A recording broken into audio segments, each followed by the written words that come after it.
Welcome to the episode 19 of Take It EV. 19. In today's episode, I'm going to be talking about my new car, Kia Niro, selling my Leaf, DPD, and their public charges. I had a brief conversation with somebody who's involved in that, and they have clarified quite a bit. I know it's a bit of an old one, but you might want to listen. I've got a new charger installed, so that's fun. And also my thoughts about ID3. Let's get started. So, a new car. We have a Kia Niro in beautiful sparkly white. It's a very undervalued colour. I don't see as much of it as I would love to. It does get dirty quite a lot, but it's just amazing up close. It's very pearlescent. In one word, wow. It's super efficient. Technically, they say it can do, is it 280 or 240 on a single charge? I have to be honest, because this car is so efficient, I haven't been driving it slowly or carefully or efficiently too much. So I'm more like 220 to 10, but that's still amazing for a massive compact SUV, family car, which with weighs probably nearly 2 ton. It's amazing. So just briefly, why Kia Niro? It's very efficient. We've already driven one before, the prior generation.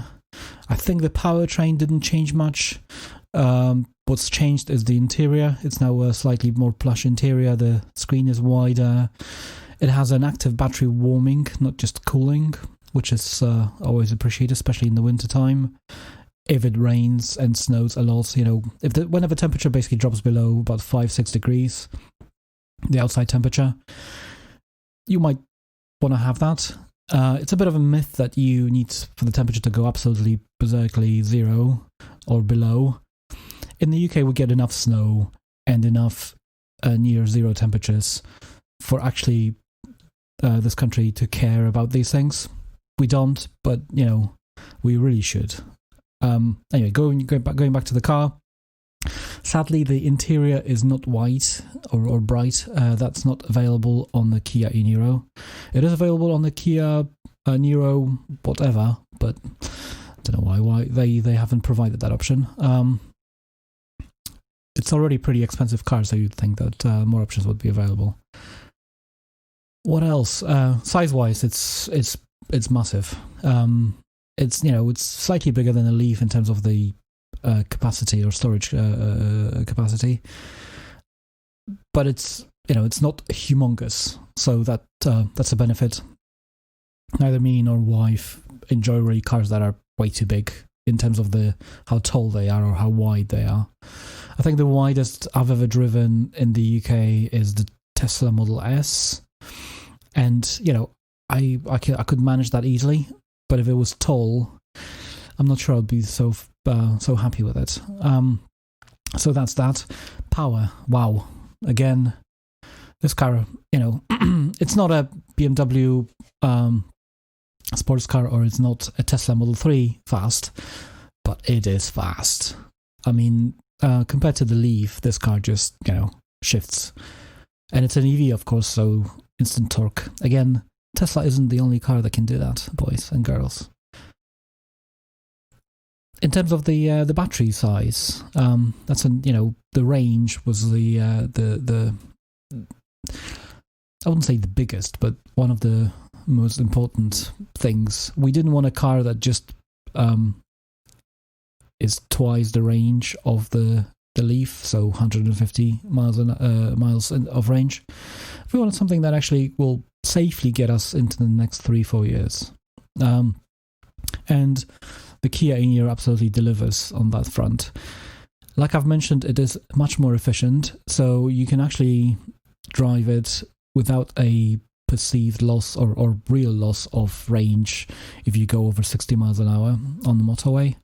The The Nissan Leaf, sadly, is not as efficient, sort of over 66 miles an hour indicated.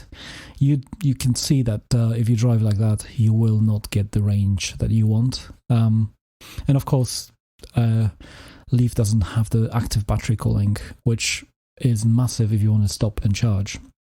So I've experienced that a few times actually in the Kia e-Niro, that the battery heats up to about 30 something degrees, and you all of a sudden hear the aircon turning on and cooling the battery off as you're charging. And then when you start driving in one of the sub menus in the EV panel, you will see I can't remember what it's called. I think it's something like battery management or battery health. Someone will shout at me now. Whatever it's called, it shows you a breakdown of percentages, how much power goes into the actual driving, or how much power has been coming back from the engine, or from the motor, sorry. How much power is used by electronics, and it's quite actually substantial amount. It's something like 3-4% at times, which is surprisingly high. I presume that that's just everything but the powertrain. So it is, things like your aircon and fans and lights and the massive 4-inch screen running an Android system that's probably not very efficient because, doesn't have to be, it's in a car. And all sorts of other trinkets that flash around. I don't think headlights and day running lights take as much power as those things that are inside the car, to be honest. But hey ho. And there's another category. I think it's anything that's plugged in, such as your phone or whatever. But I think on average we actually get about 96% is actually used just to power the car. So that's not, or the powertrain. Sorry. Sorry, Kane and James. Powertrain, not drivetrain. So that's amazing.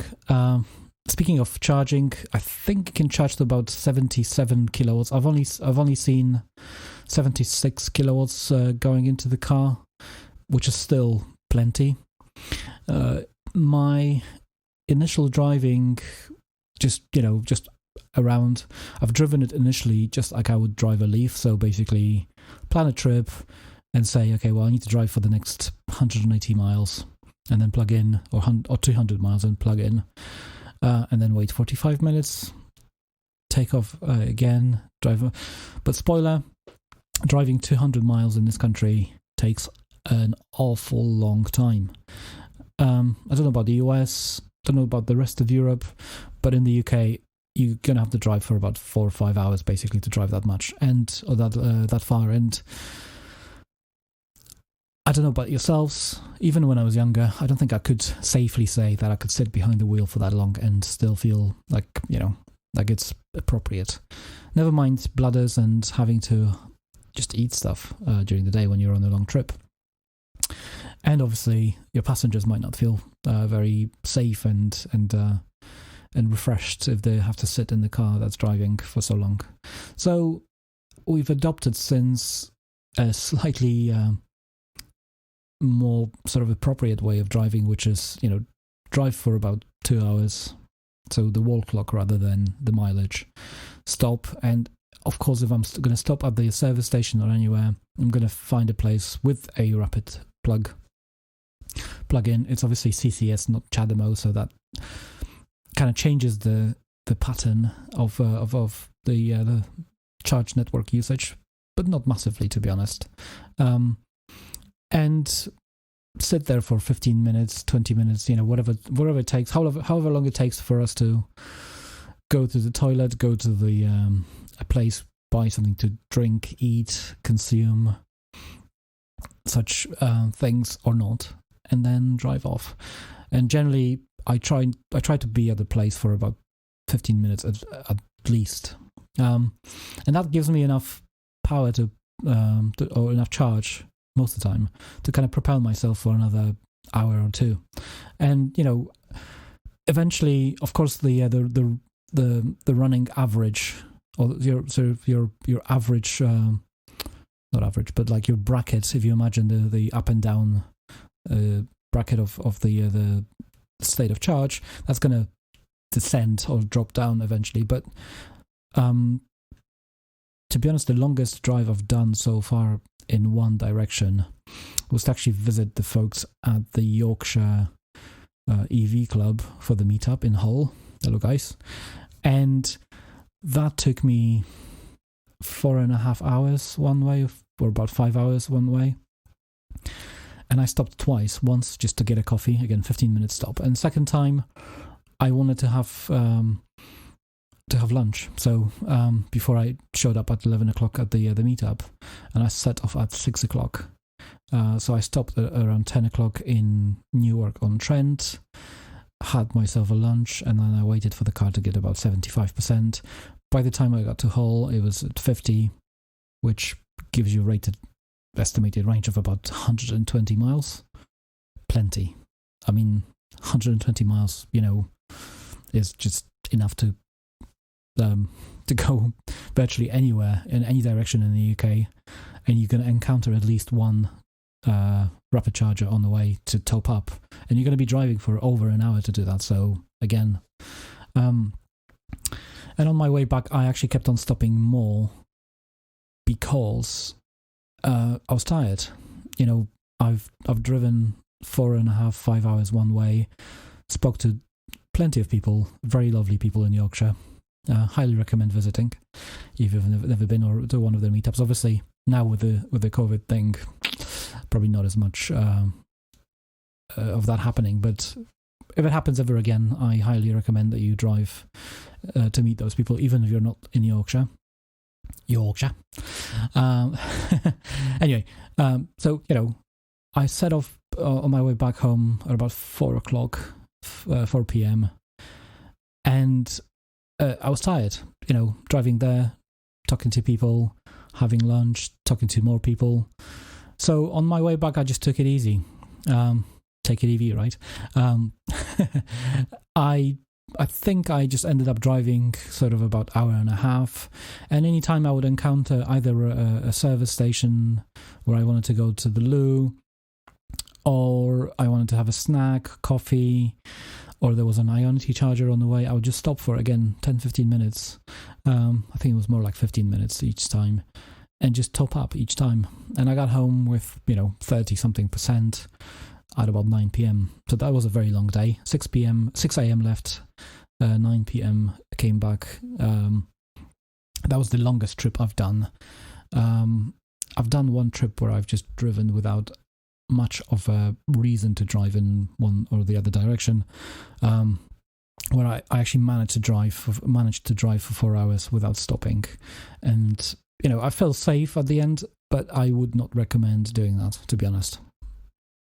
And that was 185 miles from where I live, and I didn't drive slow, I didn't drive fast, I drove sort of average safe adult speed, as I call it in the UK. So that's the Kia e-Niro. I have to say, I do love it. It's a massive upgrade from Nissan Leaf, even 40 kilowatt hour, but amazingly from the 30 kilowatt hour Leaf, which I don't know if you know much about that car, but the 30 kilowatt hour Leafs and 24 kilowatt hour Leafs, not much has changed interior-wise since the car was released in 2011, I think, early 2000s, basically. So, in 2020, that car is dated visibly inside. It's still pretty good in terms of the interior, but it's, compared to today's cars, it's obviously a bit dated. So jumping into a Kia e-Niro is a massive step up from that. But to be honest, any other car that you buy today, would it be Hyundai Kona, or would it be MG ZS EV, or any other, like there's so many new EVs now, wow, 2020 again, right? It's amazing. Anyway, I'll give you a bit of a breather because I've been talking a lot, and I'll say a few things more about my e-Niro after this. First question I asked her was, do you ever think about electric car?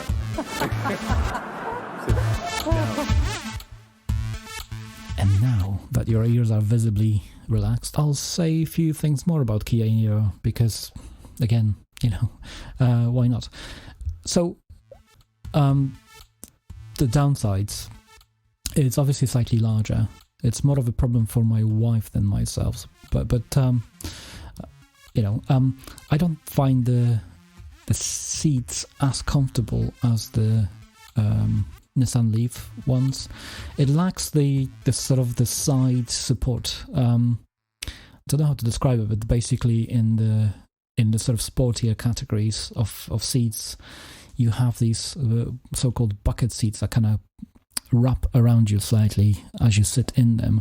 And the Nissan Leaf had that sort of around your waist area. It'd be sort of gripping you in the corners. I just don't find a comfortable position in Kia e-Niro at the moment. It's not massive issue, but I just find myself adjusting the seats quite a lot. And speaking of which, it's an electric adjustment, so it's great because I don't have to stop to do it. Don't know if you've ever tried changing your seat position whilst you're driving in a car that doesn't have an electric one. It's not a very safe thing to do, let's just put it that way. So I find myself adjusting it quite a lot, but again, that's a benefit of having such a thing. So it's not a massive downside. The boot, I find the boot kind of, I don't know how to describe it again. It's there's a false floor on top of the boot, which you can remove, and underneath there's a charging cable and a couple of other trinkets and a styrofoam sort of casting that with different pockets. You can remove that altogether. But anytime I put anything in the boot, it just ends up just rolling around. It's too smooth. There's nothing to grip your shopping or anything like that. I think Volvo is the only brand that actually has this right, which they have loads of hooks and little things that you can actually attach things to, and the netting that you can put around, which you can buy extra with a Kia e-Niro, but it doesn't come as a standard. So that would be another downside. There's no way to open the charging port from the remote, which first world problems, right? At least it opens in such a way that I can actually see the charging ports. Some brands have decided to put a charging port flap so that it's obscured. I don't understand that. I don't know how that went through any QA, but hey ho. And I think that's it. Like I said, the car is pretty amazing. I have no issues with it whatsoever. It would be great. It would be even greater if it was an EV designed from ground up, and that's the only kind of major, I wouldn't say downside, but a major regret from my side, because we initially actually were looking at the ID3, which we ended up not buying, which I'll talk about at the end of this podcast. So stay tuned. Right, next I'll talk about the Leaf selling experience after the break.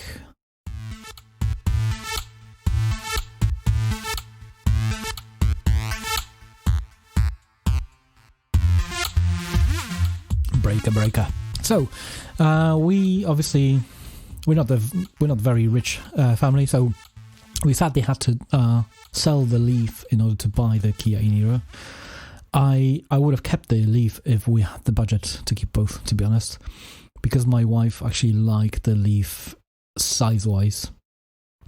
But we just have no need to have two cars. We might have in a year or two, in which case we'll just buy back a 30 kilowatt-hour Leaf from somebody. But until then, we're just a single car household. And to be fair, there's a lot of waste when it comes to buying cars in the UK. People have too many cars, I believe.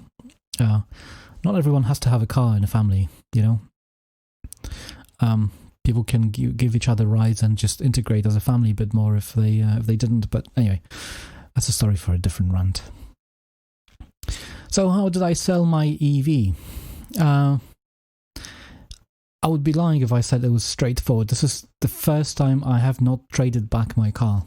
I was given a really pitiful amount, what I thought was a pitiful amount anyway, for my car, which ended up being about £1,200 less than I got for it privately, which still, it's an improvement, right? And this was just, we wanted to sell the car just after the lockdown has ended, which became obviously a massive pain. So what's happened during the sort of March, April time is, because we didn't drive a lot, we purposely trying to keep we were trying to keep the car kind of charged sort of in the middle. So, between about 40 to 70%. And in the Nissan Leaf, that charging bar indicator is very nice, actually. Well, actually, speaking of which, Kia Niro one is atrocious, but I should have ranted about that separately. Anyway, going back to the subject, the Nissan Leaf charge indicator is on the right hand side, and it's right next to the capacity bars. And the trouble is, if you keep your car charged sort of somewhere in the middle, you never see the top end of it. So it was only when I charged the car to the full at some point that I saw that we've lost a bar. And what an inconvenience that is. So the car actually had 89% state of health, which is plenty, in January, February and March. I think it fluctuates, because it always fluctuates between about 87 to 89. But then because we didn't drive a lot and we would just charge the car up to about 60%, we didn't spot the issue. We would literally just drive the car to about 50 miles, 45 miles round trip, just to drop off a load of shopping to my in-laws, who are in this sort of vulnerable category. And I actually got stopped by the police and asked why was I driving, which was fun. Not. Anyway, so, everyone always told me that just keep the car charged sort of in the middle when you're not driving too much. It'll do wonders for the battery. Spoiler alert, it doesn't, actually, in my opinion. So when I noticed that we've dropped a bar, I've immediately kind of went on a longer drive just to drop basically to kind of tell the BMS, okay, well, it's time to do the full cycle a couple of times. So basically you drive as much as you can, or as close as you can to 0%, which generally involves third-party indicators, because the car is not going to show you very well what it thinks the lower end of the state of charge is. So I would just drive till about 7%, 8%, and then kind of hover around a rapid charger, driving in circles essentially till about 4 or 5%, indicated on a third-party indicator, and then plug into the rapid it to about 80%, and then do that again on the way back. And that generally recovers the state of health quite a lot. And also, more importantly, it tells the BMS, the battery management system, where the bottom end is. Because if you don't do that for a while, it's going to assume that it's further away than that it's closer than it is. And this is, I think, where the problem is with the battery management system on the Nissan. The sort of the set of assumptions that somebody's made when it comes to the top and low buffer, it kind of blurries quite a lot if you don't discharge the car to the full or charge it to the full too often. But it's just, again, this is my absolute speculation from my experiences. So I've managed to recover the car to about 86% state of health, which Nissan Leaf 30 kWh would lose the first bar when it goes under 85% state of health, which is still plenty. Don't get me wrong, the car was still capable of doing about 90 something miles an hour, as indicated by the guessometer. But nonetheless, I if I could recover a bar because of the lockdown, I was like, why not? That was not successful. Even though the car went over 85%, it did not bring the bar back, which again is fine. The only trouble is, that actually may put me in a strange position, because have I sold the car in, say, January, the value of the car would be slightly higher because of that little bar, even though the state of health of the car was not going to keep much longer. And obviously that depends on the way you drive as well, and all sorts of other things. But I don't think the bar system is quite fair on the Nissan Leaf, and I don't think it still exists on actually 40 kilowatt hour and 62 kilowatt hour. But I'm not going to Google it now. Anyway, I don't think it's great. I think it's a sort of admission of failure, if you like, more than an added value to the end customer. Nonetheless, I put the car on sale via a third-party sort of private selling website, in somebody who's actually in the circles. And between you and me, I was hoping that they're going to just take the car off my hands and sell it, because I've seen them doing that for other people. Unbeknownst to me, what they do, and what sort of loads of EV specialists selling people do, is they search a car for a customer. So if somebody comes to them and says, I want an EV with this sort of range for this sort of family needs, they'll come out and this sort of budget, and they'll come out and come with something for them. But obviously I didn't know that, and actually nobody told me that, actually. Even the people that I was trying to sell it through didn't tell me that. But anyway, they've also suggested a price which turned out to be way over the market value. But I was hoping to get that money. We didn't in the end. So about 2 weeks later, I've decided to try somebody else, and we just put the car on the Auto Trader. Cliche as it is, it actually had a much higher visibility, and I've put it on the same price as suggested earlier. Again, looking around, other cars were at the same price, so I thought this is fair, and it didn't sell. So we've begrudgingly decided to actually drop the price a few times, by about £300-400 at a time, until the phone started to ring. One day, basically, I think I dropped the price under £9,000. I think it was 8,900. And next morning, I had 2 or 3 calls from different people interested in the car. 2 very nice young chaps showed up, very much interested in EVs. It was actually amazing.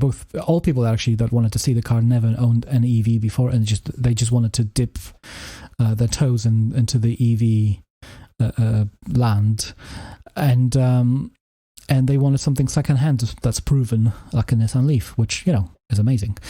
And I was happy to sell the car to them and give them all the information that I could. But both of them showed up on bicycles, oddly enough. I grabbed the driver's license details in case I got stopped or we went through a speed camera unbeknown to me. As a driver, you have to always know who's been driving the car at the time, have the details, not just the name. They took loads of details. They really loved it. They took one of them took a very extensive test drive with me. I think we covered about 20 miles. And they came back to me in the evening and said, "Oh yeah, we want the car, but for about £1,000 less than you advertised it, because amongst other things, it's white interior and it has loads of scuffs and And I thought to myself, that's just cheeky. The car has done 51,000 miles. It is advertised as a white interior, bright interior. So I just thought to myself, no, I'm not going to sell you that car. You're going to be a trouble. Another gentleman came back to me and said, I just need a car for my wife's school run. We live in a village. I'm getting solar panels. And since we started looking into solar panels, we actually got crazy about the whole sustainability. Thumbs up, like, they showed up with the whole family, masked up, obviously, and all safe and sound. Again, grabbed their driver's license details. The gentleman literally drove the car out of the car park, down through one roundabout, turned around on the other roundabout. We covered about a mile and a half, and he said, "Oh yeah, I'm ready to buy it now." I didn't have any paperwork with me because I just came down to show the car. So I just agreed with them to meet up next day, and that was that. It was bish bash bosh, and they wanted £100 less than I advertised the car for, but not a huge amount, basically. And I was happy to get rid of. Well, I wouldn't say I was happy to get rid of the car. Actually, I was a bit sad to see Alice go. This was my first EV that I've owned for so long, and also first car that I owned from new. So we had loads of adventures together, loads and loads. Driving all over the UK. I went to Edinburgh, Glasgow. We went to Lake District. I went to Wales in that car a couple of times. We got stuck in the sand beach once. We drove all over, beautiful areas. It was the car that I've done a lot of driving in, 51,000 miles to be more precise, of which 50,000 of that I've probably done myself. My wife doesn't drive the car as much as I do. So it was very sad to see it go, but, hey ho, again, we don't need two EVs, and we wanted to get the Kia Niro. So that's the leave gone. The moral of the story, boys and girls, if you sell a car or if you want to buy a car, don't be a beep. Just if somebody advertises a car for a certain price, just be fair, and just be quick. Do your research up front. Don't take somebody's time and then be cheeky about the price. That's really not good. Unless somebody's really desperate, they're not going to sell you the car then, and you don't want to buy a car from somebody who's desperate, really, let's be honest. So the car is gone. Again, sad to see it go, but it's still an amazing car, and as a second car for a family, I would highly recommend it these days. I think it's very much worth it. Anyway, that's enough about me selling the car. After the break, I will talk to you about the DPD issue with public charging, which some people have brought up a couple of months ago now, actually. So stay tuned. These aren't the numbers that we talked about. I would like to see the invoice. Why? It doesn't matter what we paid for the car. What matters is what you paid. Right. So, DPD. I'm in no way affiliated with DPD, and I love what they're doing, so please don't take any of this. This is just my side of the story based on low amount of data. So, DPD, for those of you who are outside of the UK, is a parcel delivery company. So basically, just like your UPSs and FedExes, DPD is one of those companies in the UK. They're pretty good. They've been around for 20, 30 years, and generally I've never had any issues with deliveries done by them or me sending stuff anywhere via DPD. Recently they decided to kind of be a bit more progressive when it comes to or a bit more up to date compared to the competition, which is always amazing. They've got a very good app. Well, I can't speak for Android, but for iOS. So basically, if you sign up with an email address, it kind of confirms your home address. And anytime you order anything using that email address, your delivery is going to show up in that app automatically. So you don't have to type in your tracking details, which is just it's brilliant. They've also decided to go a bit more hardcore when it comes to transitioning to electric vans. So whilst other companies are waiting for either custom-made vans for themselves or for other companies such as Mercedes or whatever to actually bring EVs to market, there's always one company, or there is one company that has been delivering purely electric vans for ages, and that's Nissan. especially with their ENV 200 vans with a 40 kilowatt-hour battery. That's plenty enough range for a typical daily delivery route for any sort of delivery van in the UK, I believe. So I don't know what exactly internally has been happening, but as far as I know from speaking to one of the directors who's involved in that project internally, they still have a whole department whose pure job was to decide this is how we're going to do it, how we're going to plan it out, what the problems are going to be, how we're going to address them. And, for the most part, it all went amazing, apart from the fact that one day I woke up to a lot of EV drivers crying to DPD about many DPD delivery vans being parked and kind of kept overnight at public charging ports, especially around Reading in the UK, which is just west of London. So, curious about this, I actually decided to do a bit of journalistic investigation myself. So I thought, that's a bit odd, because reading their material and just, talking casually to some of the drivers, I didn't get that impression that they would park at the public charging ports. I've emailed their CEO, brave as I am, and unbeknown to me, they actually, somebody's listened inside, and I got a date with quote unquote date with one of the directors. I got 15 minutes of the time to just talk to them. I can't play the interview because it wasn't an interview, but they gave me succinct information from the inside, which was very nice. Also, around the same time, when I was driving my Kia e-Niro, I stumbled upon a pub charger and noticed that there were two DPD vans charging on a rapid charger, which I thought, that's bizarre. Spoke to the drivers, and they both said to me the same thing. They basically said, this was before I actually decided to email the DPD. They both told me that they have to stop for an hour to charge on daily basis, pay for charging out of their pocket, and nobody pays them for that hour when they're charging. And I thought to myself, that's a bit odd. You're doing 70, 80 mile runs during the day. You're stopping a lot. You shouldn't really need to charge. I couldn't kind of square this all together.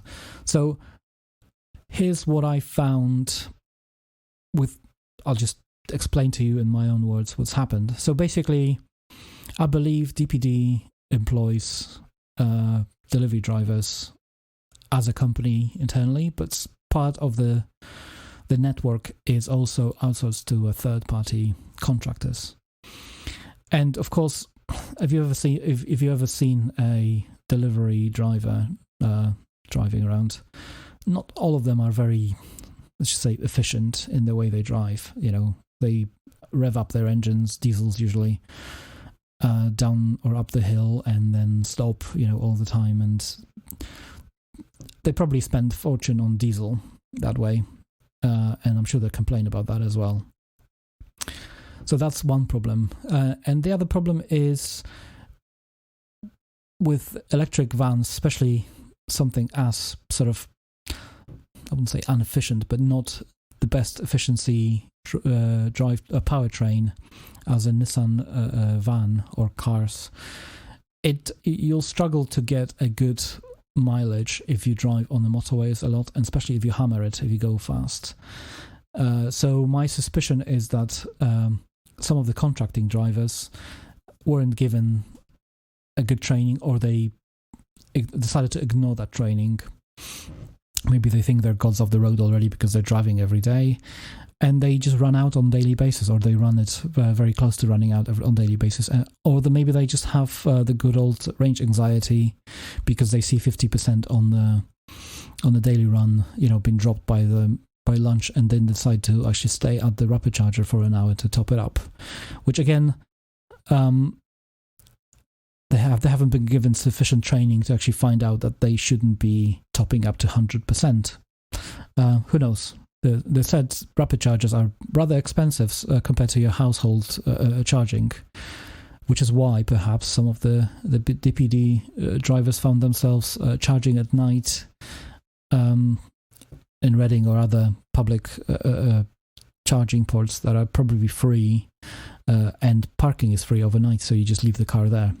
Which leads me to another point. So I was told by DPD, or the person at DPD, that they have this department that has been in charge of planning and rolling out the electric vans, and this was confirmed by a couple of the other drivers that I spoke to, drive around. The DPD drivers were given a van, and most crucially, at the house they would have a charging port installed to be able to charge overnight. So every day the van is charged to full in the morning. The driver then drives the van to the depot. Presumably it's plugged in at the depot when it's been loaded in the morning, and then the driver goes off to do the routes, or delivery route. And this is amazing. And actually, kudos to one of the drivers who I think should be given, medal for this. He basically said to me, "Look, I actually stopped driving on the motorway. In this case, between where the depot is and me, you can drive on either on the M25 or there's an A road, sort of slightly smaller road that you can drive on the same distance. It's going to take you, 15 minutes longer, but because you're not driving so fast, your range is going to increase massively." And he said to me, "Ever since I got the van, I've just been driving on A roads instead of the motorway, and I've got plenty of juice to go around." So I think this is just basically the same thing we saw in the EV market initially, where people would buy a car that has, say, 80 miles. I'm talking about the 24 kilowatt-hour Leaf of about estimated range, but some people saw it was only capable of doing 50 because of the way they drove. And it's the same thing with the DPD drivers. I suspect that, and this is unconfirmed speculation on my part, that some of those either contracting drivers or just drivers who've been given a household charger have been given some allowance to cover the fuel, basically, because it's going to cost 20 odd pounds a month to charge that van, maybe even more. And instead of charging at home, they've decided to use public charging network, which is free. So the council covers that, in most cases, that cost and they still get the 20-30 pounds or whatever they get from the DPD. But again, this is a wild speculation on my part. And again, DPD, if you want to talk about this, I'm happy. Like, I was very excited to talk to one of your directors, but he was... So I'm not sure this is going to ever go again. But if you really want to have a a PR campaign, just talk to somebody in a professional manner and just be nice. All I wanted to do at the end of the day is find out why some of the drivers are squatting on the public charging infrastructure and why some of the drivers need to charge on the rapid chargers. Anyway, this is my speculation, and this kind of concludes my DPD segment, which I hope I'm never going to have to talk about again in this sort of way. Again, I love what they're doing, and I know plenty of companies who use DPD because it's an amazing business. So I actually love the fact that most of my deliveries these days come on an electric van. I'm all for it. So that's that. After the break, I'll talk about why we didn't go for ID3. Stay tuned. Ignore old Mr. Grumpy. There you are. Let's talk about ID3 and why not ID3. So, after the lockdown in the UK, when the businesses started getting open, I still had no information about the pricing on ID3 in the UK. We were given such a wide range of pricing. Some people would say it would be £25,000. Other people would be like, oh, yeah, it's going to be Model 3 level, 40,000 plus pound cost for the first generation. It varied so much. It was it's very hard to make a decision. And one day we've received a call from the Kia garage basically saying to us, look, the car is going to be here in 2 weeks. We need to know now whether you're going to take it or not. Because obviously some people have had a chance and change in their circumstance over the lockdown, and they decided not to go ahead with buying the car, which is fair enough. Sad as it is, there's actually a surplus of EVs in some garages right now because of that. So actually, if you're looking for a brand new EV, I suggest calling around, because your local garage is not going to tell you that there's the same car sitting 200 miles away in another garage on their lot, because they're just a different network. That's just a sad reality. So we had to make a really hard decision about cancelling the ID3 order, just because the Kia in-year would be here earlier than we anticipated. We still had no news. I think the Volkswagen garage was still closed for another 2 weeks.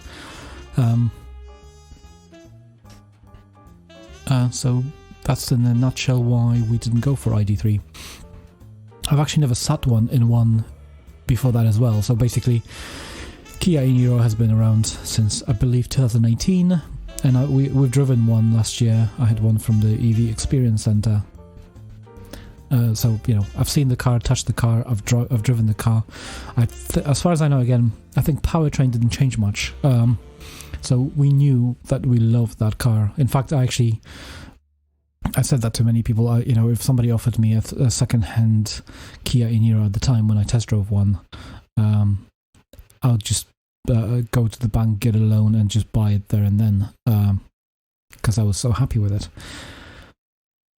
Anyway, so fast forward a couple of weeks, or quite a few weeks actually, I went to the VW garage recently to have a look at one. They now have, I think, 3 of them just randomly around the garage that you can have a look at. I believe some of them are available for a test drive as well.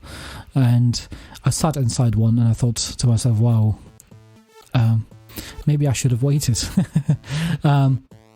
It is very nice interior. It's a bit different, a bit more minimalistic, and it's different. It's different to anything that the VW put out before, but I think that's the whole idea. They want to establish a new line of cars, so obviously everything had to be rethought from ground up, but it's still a VW, so the quality is obviously visible there.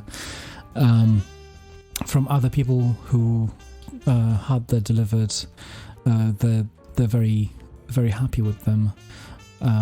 There's plenty of room in the interior, because it's been designed from ground up to be an EV, unlike the Kia in-year, which is just a variant of an ICE car. There's a lot of wasted space in Kia in-year under the bonnet and in various other places, because it's designed to be PHEV, mild hybrid, whatever other hybrid. There's like 50 other different variants of hybrids, and then pure ICE. So that I don't know. I had basically I thought to myself, oh, we should have maybe waited. But on the other hand, Kia in-year is a proven car, whereas the VW ID3 is a fairly new first gen of a car, so that's a risk that the new owners are willing to take. And also VW takes that risk because I'm sure they will have to be very careful if anything goes wrong with some of those cars to actually make it up to the owners. The positives of ID3, again, it's a pure EV from ground up. It charges faster, and the rumor says that it has full over-the-air update capability. And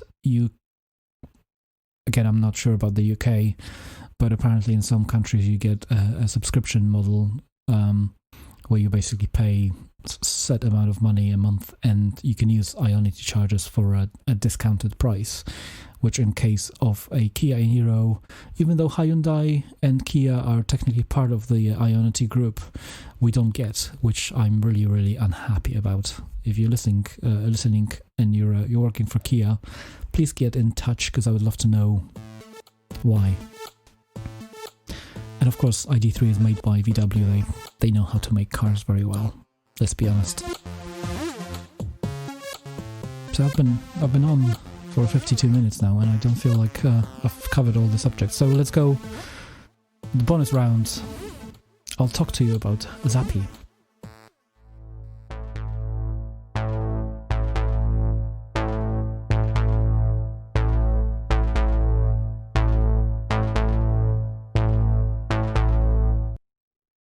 So as you might have remembered if you're a subscriber, we had Jordan Brompton from My Energy way back earlier this year, and she was amazing. It's still one of the most downloaded episodes actually of this podcast. She was very genuine and bubbly, and just loved talking to her.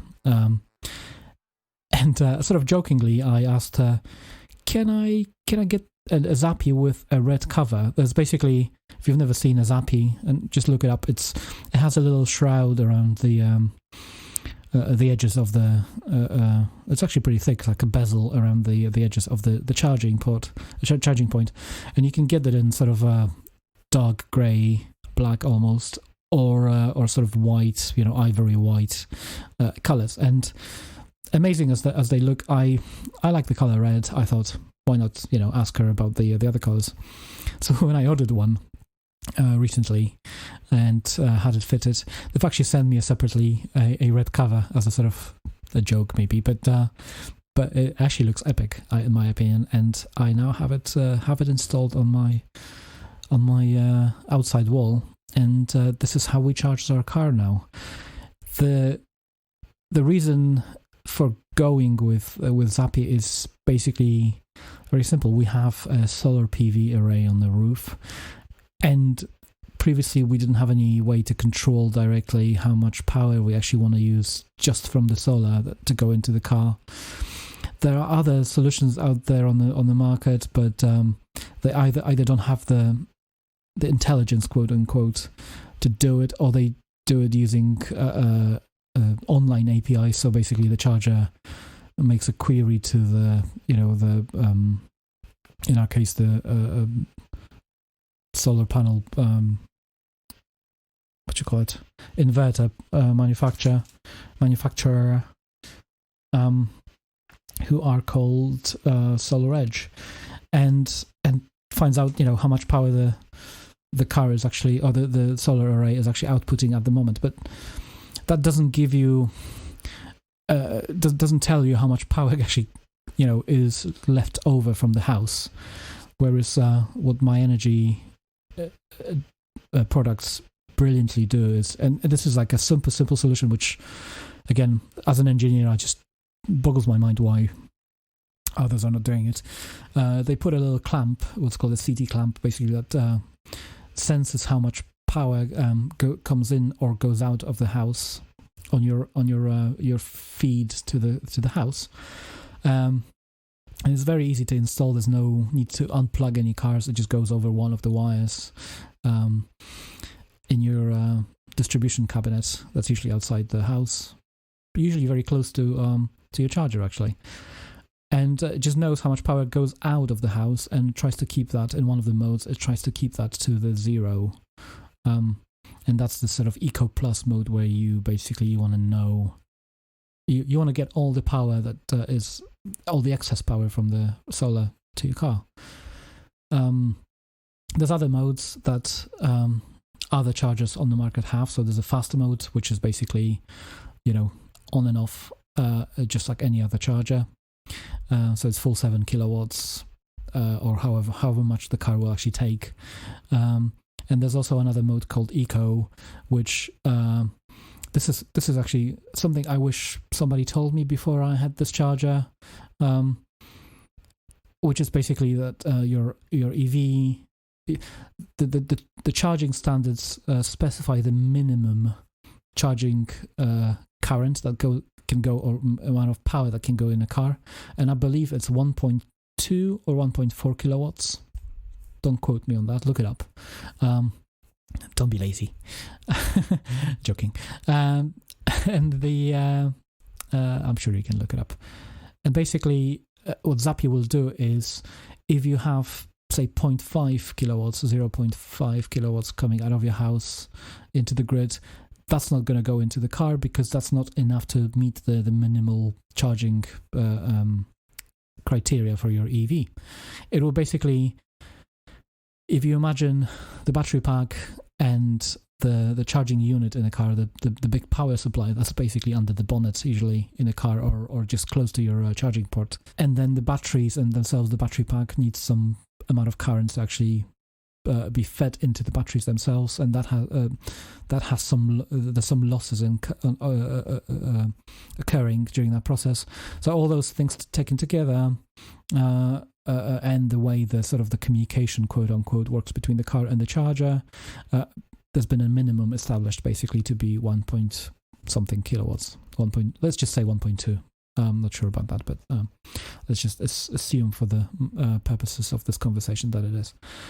I think it's actually amperage, not kilowatts, but so it kind of depends on your voltage. So in the US, it'll be different to the UK, for instance, right? Anyway, so that's the downside of this way of charging. However, to my knowledge, Zappi is the only charger that can actually do that. Other chargers can do what Zappi can do, going back to the charging modes, in the eco mode, which basically turns on this sort of lowest charging mode for your car constantly, so that your car charges all the time at 1.2 kilowatts. And then on top of that, if there's anything more being generated that hasn't been consumed in the house, the car will get that. So say if your house consumes 500 watts, your solar array is producing 3 kilowatts, then you're going to be left with 2,500 watts, 2.5 kilowatts, and that's going to go to your car. And if you're generating less, that extra power is going to be imported back from the grid, basically, which is the downside of it. But given that we have a car with a massive battery, Kia Niro, and that the car that we have now is not scared, quote unquote, of being charged to the full, even though, and has an internal ability to sort of to restrict the top end, so you can set it anywhere from 40 to 100% in 10% increments. We're kind of happy to keep the car topped up at all times, because let's be honest, we're not going to generate that much power, especially in the winter or autumn as it's now, to kind of fill up the car on daily basis just from the solar panels. We might do that in the summer, but that time has passed, sadly. So those are the modes on the Zappi. But another sort of underrated feature of the sort of My Energy company, and I'm going to sing praises here because I love just dealing with them. And as an engineer, I just find that this like super simple and intuitive, is they have a very good app that kind of gathers the data that you've been accumulating by using the Zappi itself. So we have another one of those clamps installed just for the solar panels, and it's actually worth, when you have the Zappi installed, to just have that if you have solar panels, because it will give you more information about actually how much power has been actually generated by the solar panels. So it will break it down between how much the house takes and how much the solar panels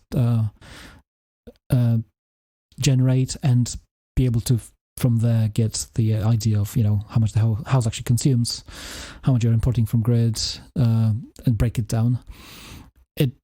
We've had the charger now for over a month, and I'm amazed how much more information the access to that data gave me, basically. And also, I'm obsessed. Like I literally have a cheap Android phone plastered to my wall in the office, where the My Energy app is running on it 24/7, just showing me what is the current state of the house consumption. Because it's just information is so valuable these days. Especially about your own house. If you have one of those chargers, it would be silly not to get that. We will get. I think I have finally decided that we will get the Eddy, which is the trinket that directs power to the hot water tank. And as far as I know, that doesn't have any minimal power requirement. So basically, anytime we're generating power in excess of what the house consumes, but under what the car can take, we could just get our hot water topped up, which would be nice as well. And it's a whole subject that I've actually went in, and because of my sort of spectrum, I just went on fully on, and it's a whole another subject on how efficient your house is and could be, and how amazing and inefficient some of the little things we have in our house are, and how more efficient they could be. And it's just a subject for another episode or more episodes, but it's not about EVs, so we wouldn't be fitting for this podcast, I believe.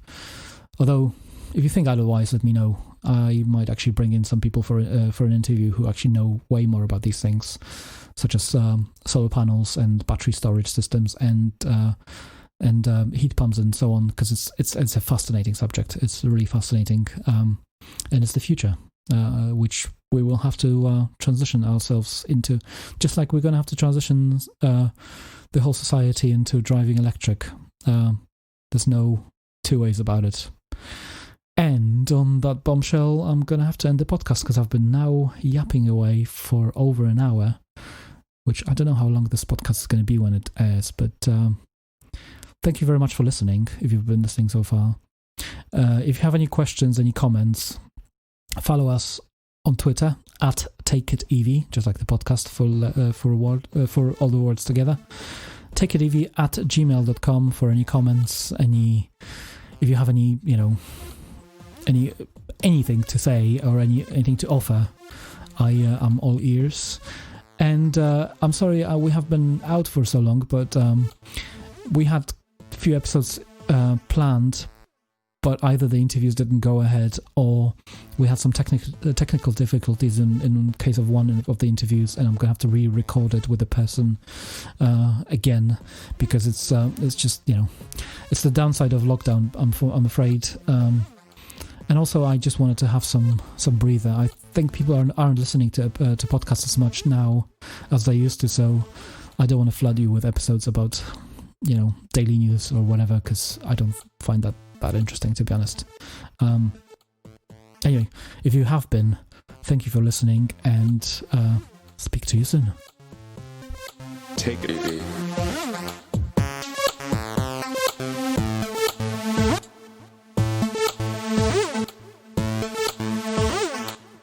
Take it easy.